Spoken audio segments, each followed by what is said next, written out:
Sir वो अपनी मजदूरी करके आ रहा था और अपने बच्चों के लिए कमा के लेके आ रहा था, और जैसे ही वहाँ पे नीचे तार लाइन थी और सर उसके तार पहले सर पे लगा और वो लगते ही पूरा सर जल गया। वो दरअसल इस लापरवाही के चलते 27 वर्षीय सलीम नाम के युवक की जान चली गई। सोहना में एक बार फिर से बिजली विभाग की लापरवाही सामने आई है। दरअसल इस लापरवाही के चलते 27 वर्षीय सलीम नाम के युवक की जान चली गई। ऐसे में बड़ी जानकारी ये है कि सलीम के 6 बच्चे थे, 6 के 6 बच्चे यतीम हो गई है। सलीम की जो पत्नी है वो पूरी तरीके से बेवा हो गई है। खैर, पूरा मामला क्या है उसे समझने के लिए सीधा बात करेंगे पीड़ित परिवार से, इलाके के जिम्मेदार लोगों से। हालांकि हमारे साथ बल्लू पार्षद हैं, इसके अलावा इलाके के सभी जिम्मेदार हमारे साथ मौजूद हैं। जब ये घटना घटी उसके बाद से लगातार इलाके के सभी जिम्मेदार लोग सलीम को इंसाफ दिलाने की जद्दोजहद में है। इस दौरान पुलिस प्रशासन के साथ साथ कहीं ना कहीं जो बिजली विभाग के आला अधिकारी थे वो मौके पर पहुंचे, और मौके पर पहुंचने के बाद कहीं ना कहीं इस पूरे मामले में किस तरीके से कार्रवाई की जाए, किस तरीके से इसमें समझौता किया जाए, सभी तरीके की बातें चली हैं। हम लोग बात करेंगे और जानेंगे कि पूरा मामला क्या है, और आने वाले समय में अब सलीम के परिवार वाले और सलीम के यार जो रिश्तेदार हैं वो क्या कुछ चाहते हैं। सबसे पहले बल्लू पार्षद से बात करते हैं। अच्छा पार्षद साहब, ये बताइए कि क्या हुआ था पूरा मामला, कैसे सलीम की हत्या हुई है, कैसे सलीम की मौत हुई है?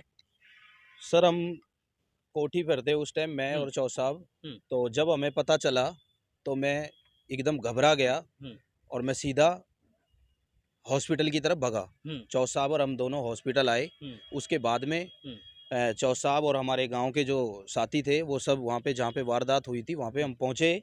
तो वहाँ पे हमने देखा कि वहाँ पे जो वायर थी, जो तार डली हुई थी, वहाँ पे बिजली वालों ने इतनी वो कर रखी थी, नीचे बिल्कुल 5 फुट के करीब। मतलब बहुत कम अगर हाइट पे बच्चा थी। बिल्कुल बहुत कम हाइट पे थी, अगर बच्चा भी हाथ लगाए तो भी उनका टच हो जाएगा हाथ। 2-3 साल का अगर बच्चा भी हाथ लगाएगा तो भी उसमें हाथ टच हो जाएगा। उन्होंने ऐसे बहुत ही लापरवाही की होते हुए, हमारा नौजवान भाई था, मेरे फूफी का लड़का था, सलीम उसका नाम था, वो अब हमारे बीच नहीं रहा और वो मर गया है।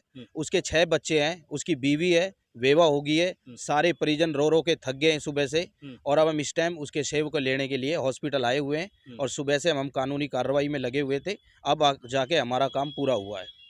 अब आप लोग क्या चाहते हैं? सर अब हम ये चाहते हैं प्रशासन से और सरकार से कि हमारा जो भाई हमारे बीच से गया है, उनके जो बच्चे यतीम हुए हैं, उनके लिए ज़्यादा से ज़्यादा सहयोग करे सरकार, और उनके बच्चों की परवरिश है जो भी सरकार उनका फ़ायदा जो उन बच्चों के लिए होगा, हम उससे सरकार से विनती करते हैं कि ज़्यादा से ज़्यादा उनका फ़ायदा करें।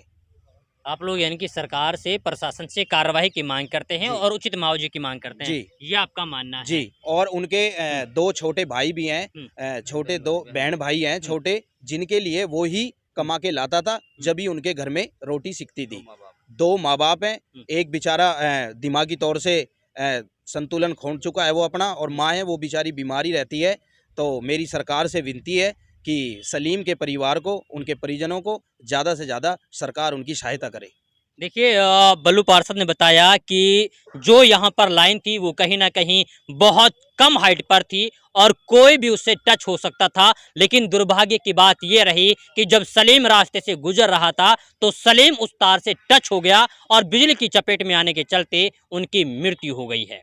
सलीम का जो परिवार है उसका रो रो कर बुरा हाल है। फिलहाल मैं मौजूद हूँ सोहना के सरकारी हॉस्पिटल में, और जहाँ पर उनका पोस्टमार्टम किया गया है। जी, क्या नाम है आपका? मेरा नाम साहिल पार्षद। साहिब पार्षद। अच्छा ये बताइए कि जो ये लाइन थी 11,000 वोल्ट की थी, एलटी थी, कौन सी थी? ये 11,000 वोल्ट की थी। 11,000 वोल्ट की थी। तो अच्छा ये बताइए सलीम कहाँ से आ रहा था? सलीम अपने जैसे रोज के अपने वो गाड़ी चलाता है, ड्राइवर है वो? ड्राइवर है वो। हाँ। वो गाड़ी चला के अपनी ड्यूटी ऑफ करके घर ही जा रहा था। तो अपने जैसे शॉर्टकट रास्ते से जा रहा था दूसरे उसमें से, और वहाँ से वो निकला। लाइन की जो 11,000 वोल्ट है वो काफ़ी हाइट, मतलब कम हाइट है उसकी, मतलब 5.5 या 6 फुट की होगी। जैसे उसको ध्यान नहीं पड़ा या धूप में तार वायर दिखा नहीं उसको टच हो गया वहाँ से, वहीं उसको मतलब वो डेड हो गया एक तरीका से उसी वजह। झुलस गया होगा वो, तो है ना? वो झुलस गया था पूरा झुलस गया। हाँ जी। चलिए, अब आप लोग क्या चाहते हैं? अब तो हम यही चाहते हैं कि इसका जो भी इसका परिवार को उचित मुआवजा मिले, इसके जो छोटे छोटे बच्चे रह गए हैं उनका जो भी है सरकार मदद करे। मदद करें उनकी। चलिए देखिए, परिवार के जो लोग हैं, जो इलाके के जिम्मेदार लोग हैं, वो कहीं ना कहीं इसलिए मांग कर रहे हैं क्योंकि जो छोटे छोटे बच्चे हैं वो यतीम हो गए हैं और अब उनका पालन पोषण कैसे होगा, ये भी अपने आप में बड़ी बात है। अब ऐसे में सरकार की जिम्मेवारी बन जाती है कि उन बच्चों को उचित मुआवजा दिया जाए। इसके अलावा जो तार जो बिल्कुल नीचे हैं, कम हाइट पर हैं, उनको वहां से हटाया जाए और उनको सही तरीके से लगाया जाए। जी, अभी पता चला है मुझे भी कि जिस तार से सलीम की मृत्यु हुई है, उन तारों को वहाँ पे खींचा जा रहा है, मतलब सीधा करा जा रहा है और टाइट कराया जा रहा है हादसा के बाद में। हाँ, ताकि हाँ, अगर ये पहले वो चीज़ें उनके सामने सब सामने थी, अगर ये पहले हो जाती तो सलीम जो हमारे बीच में था वो आज हमारे बीच खड़ा होता, उसकी मृत्यु नहीं होती। अगर इस चीज़ को वो पहले इस लाइन पे वो काम करते, प्रशासन, बिजली बोर्ड, एसडीओ साहब और जई साहब और लाइनमैन साहब, तो हमारा सलीम हमारे बीच खड़ा होता, ना कि उसकी मृत्यु होती। तो अब उनको मृत्यु के बाद में हमें पता चला है कि वो तारों के वहाँ पे खिंचाई चल रही है। तो मैं यही बताना चाहता हूँ कि ये काम पहले होता तो सलीम हमारे बीच खड़ा होता। चलिए, प्रशासन जागा जरूर, लेकिन देर से जागा, इतनी देर से कि सलीम की मृत्यु हो गई और सलीम इस दुनिया को छोड़ करके हमेशा हमेशा के लिए अलविदा कह गए। खैर, देखना यह है कि प्रशासन और सरकार किस तरीके से सलीम के परिवार की मदद करता है और सलीम के जो बच्चे हैं उनको किस तरीके से न्याय दिलाता है, ये वक्त तय करेगा और वक्त के लिए आप थोड़ा इंतजार करना पड़ेगा। तब तक के लिए आप बने रहिए सिर्फ से भारत टीवी के साथ। अच्छा, जो सलीम के असर में तार लगा था, बिजली पे करंट लगा था, अच्छा कैसे लगा था, कहाँ लगा था? सर वो अपनी मजदूरी करके आ रहा था और अपने बच्चों के लिए कमा के लेके आ रहा था और जैसे ही वहाँ पे नीचे तार लाइन थी और सर उसके तार पहले सर पे लगा और वो लगते ही पूरा सर जल गया, वो पूरा पूरी गंभीर हालत हो गई और मौके पे ही उसने दम तोड़ दिया, झुलस गया पुत्र। जी सर। और हमारी सरकार से यही विनती है कि उसके बच्चों का और उनके छोटे मोटे भाई है और बुजुर्ग माँ बाप है, उनका सरकार सहयोग करे।